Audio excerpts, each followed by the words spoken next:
Hi guys, welcome back to my channel, Consistency Killed the Fat. My name is Martina and I lost 100 pounds in 12 months. And today I'm going to be talking to you guys about my old day in the life. So the day in the life is Martina at 260 pounds. I'm going to put a picture of her here. I just want to talk through how my life looked, and I feel like that might be helpful because it's very different to how my life looks today and what I do on a daily basis today. And I'm also going to do another video of my day in the life today as a healthy bitch, as a healthy girl. So at the start of the day, 260-pound Martina would be waking up with a food hangover. Now by food hangover I mean she would have eaten loads of food, probably a couple of hours before bed, and would have been eating throughout the day. So I would wake up with that really heavy feeling in my stomach. I would probably have some sort of indigestion, chest pains, or acid reflux, something to remind me that I've overeaten yesterday and I've slept probably with acid coming up all night because of the foods that my body's having to digest throughout the night instead of just sleeping because I'm eating so much food. So I'd wake up with that sort of toxic hunger that comes from eating just before you go to bed, and I would be hungry. I'd wake up hungry, and even if I didn't wake up hungry, I woke up with this sense of just needing to fill a void. Like I just felt empty, and I felt like the only thing that would quell that emptiness was food. And so I would get up, I would get dressed sometimes. Sometimes if I wasn't working at that time, or I didn't have to get up to go to work, I might just kind of laze around a bit and not be that productive. And then I would seek out, food to eat. And that would either be something high fat, it would be like a croissant, or it would be sugary cereal, or I'd go to McDonald's. But I would just basically eat something that was really high calorie, and probably something that would take up the calories that I eat for the whole day now. I would have had for breakfast. That might be a fry up, which I don't know if you're American, you don't know what that means, but that just means like bacon, sausage, egg, like a big breakfast basically. We have that in England, and we have it with beans and hash browns and all those kind of things, and it's a big meal. It's a lot of calories. That's the kind of thing that I would have for breakfast. And to be honest, I don't really know why. I'm going to try to do breakfast, lunch and dinner, but that's not really how I ate. I just ate continually. It was almost like, if this is my stomach, I ate, and then if it went down a little bit, I topped it up, and it went down a little bit, I topped it up. So it was continually full, and I was just continually topping up. If I had any space, any gap in my hunger or in my stomach, I would fill it with food straight away. And so I wasn't even one of these people who like didn't eat and then binged all at night. Like I just ate throughout the day. So I'd wake up and I'd have this big breakfast. Then I'd probably have what in my mind was a snack, and I was obsessed with white chocolate cookies. So I'd have a big bag of white chocolate cookies, which I found out during my weight loss journey. Each one of these cookies was 450 calories, and I was having 5 or 6 of these as an in between my meal thing to eat.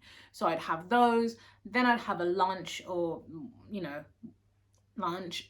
It would be probably something like chicken, rice, which is not necessarily unhealthy, but I'd have that, and I'd have maybe something fried with it, like fried plantain or something. But I'd have like a heavy fatty meal, and I'd have a lot of food. It was more about the quantities as well as the choices that I was making. And then I'd probably have, for dinner in the evening, I'd come home and I'd get like a Domino's, I'd get a pizza, I'd get cookies. It sounds weird, but it feels negative even describing to you my day, because it's so far away from what I do now. But at the same time, I think it's important to just let you guys know that that was how I was eating, and that is why I was 260 pounds. I wasn't 260 pounds because I was just having a great time going out for meals with friends or whatever. Like I was just abusing myself with food, and I was abusing food as a sedative to get through my life, and as a way to just kind of, I don't know, to pass the time. I just use it for everything. And a lot of the time I would eat because I had nothing else to do, because I wasn't being very productive in life. So I didn't have any goals really that I was trying to strive for. So instead of coming home and working on my business, or working on my YouTube channel, or working on my dreams, I would just come home and go, well, I might as well just eat, because that's entertaining, and I'll eat and I'll watch a movie. And so that's what I use food for, is like something to pass the time, almost like a companion. Anyway, when I'd get in, I'd have these big binges, and those binges would be like on pizza, chicken wings, cookies, all sorts of things like that. And it just would really make me feel sad. And sometimes I would cry while I was eating. I would cry and I would eat. And I would say to myself, I'm going to change it. But I knew I was going to do the same thing the next day. Like in my heart, I just knew that I was going to do the same thing the next day. The day in my life as a 260-pound person really was depressing. And I don't see now, looking back on it, I can see why I was always depressed, because I was overloaded with food, and also I was not allowing myself pleasure in any other areas of life. Like it was almost as if food was the only space in which I would allow myself to have any sort of pleasure, to have any sort of enjoyment, and everywhere else it was like it wasn't allowed, or I just didn't do it. It was no way to live. And if you're living like that right now, if you are having the type of day that I used to have, where you're just continually eating, you're continually topping up, you're continually eating junk food, you're continually eating things that you know are not good for your body, you can change it. Because I'm telling you, I was in that space for decades I was in that space, and now my life looks so different. I wake up and I have purpose, I have passion, I have just so much more drive. And I'm not saying I wake up every day and I feel like fucking 10 out of 10. I don't. Some days I wake up and I don't feel good, but I don't then go to food, and I don't then go to binge eat to medicate myself through that day. I go, okay, what's wrong? How can I fix it? Like, I'm just more proactive rather than just leaning back on that same coping mechanism. It was like I had this one button, which was food, and I pushed it for everything. Happy, food, sad, food, meh, food. Like food was just the only button that I had to press, and it was the worst thing to get into, because food is readily available everywhere.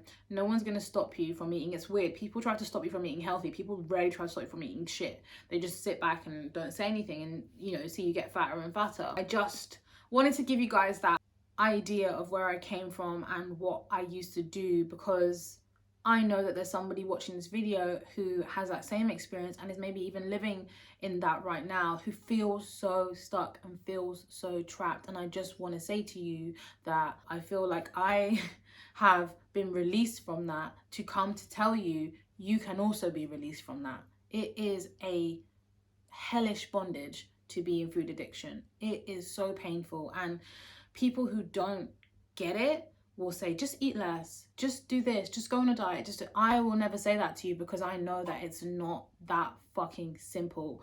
Like, you are doing that to yourself because you are reacting to your trauma, and you haven't learned any other way to process your trauma. But I promise you, there are other ways to process your trauma than food. There are other ways to release that pain. There are other ways to, I don't want to say medicate, but to anesthetize, to heal that pain. There are other ways of doing it, and there are other habits that you can get into that will make you feel even better than the habits that you're in right now. Go to therapy, get a therapist. That is the first thing that I did. I went to therapy and I got a therapist, and it didn't even work straight away. It still took me 5 years to heal myself and to get to a space where I could stop using food to medicate myself every single day. But you can do it. And it doesn't have to be a lifelong affliction. It can be something that you can look back on and say, you know what, I used to do that and now I do this. I feel really passionately about helping other people to not feel the way that I felt, because I felt so broken and I felt so down and I felt so sad. And no, you know, I've always had this really big bubbly personality, and it's not me, that is me, but underneath that there was this person who was just really struggling to fix themselves, and all of my problems were really of my own making. After a certain point, you know, there were things that happened to me when I was younger that I understand why I reacted to them by comfort eating, but past a certain point it just became what I was doing to myself, you know. And I've said this before and I'll say it again, just because somebody tortured you does not mean you're deserving of torture. And overeating and binge eating is a form of torture. It's self-torture. It is not enjoyable. It's not fun to have your stomach be distended. It's not fun to have acid reflux burn your chest. I once ate so many crisps, or chips as Americans say, that I woke up and I was crying about the fact that I binged, and my tears were so salty from these crisps that they burnt my face. So Like, not no one can talk to me, but I know what it is to be in the depths of food addiction, and I know that you can get yourself out of it. I hope you guys got something from this video. I would love to know your experiences and your thoughts and feelings about binge eating. Comment down below, DM me on Instagram, talk to me, let me know. If you want help, or you think that I can make a video that might help you, or talk about something that might help you, let me know in the comments. I'd love to make videos that are going to help you feel less stuck. I'd love to make videos that are going to help you make progress and get yourself to a space where you are kind and loving to yourself, and you show up for yourself and you treat yourself as amazingly as you deserve. Thank you so much for watching, guys. Give me a like, give me a subscribe if you enjoyed this video. Take care. Bye.